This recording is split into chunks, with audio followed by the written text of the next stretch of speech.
क्या नून league general Bajwa को extension देने पर रजामंद थी? पीटीआई और नून लीग में क्या फार्मूला तय हुआ था? जनरल बाजवा क्या चाहते थे?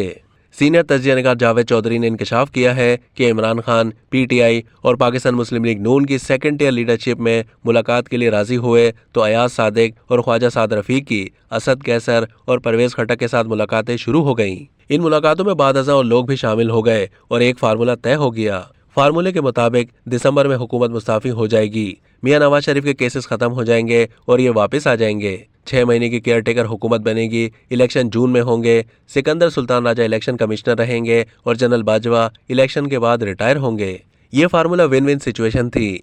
मियां नवाज शरीफ के केस खत्म हो रहे थे, इमरान खान को इलेक्शन मिल रहे थे, इलेक्शन कमिश्नर की इज्जत बहाल हो रही थी और जनरल बाजवा को 8 महीने एक्सटेंशन दी जा रही थी।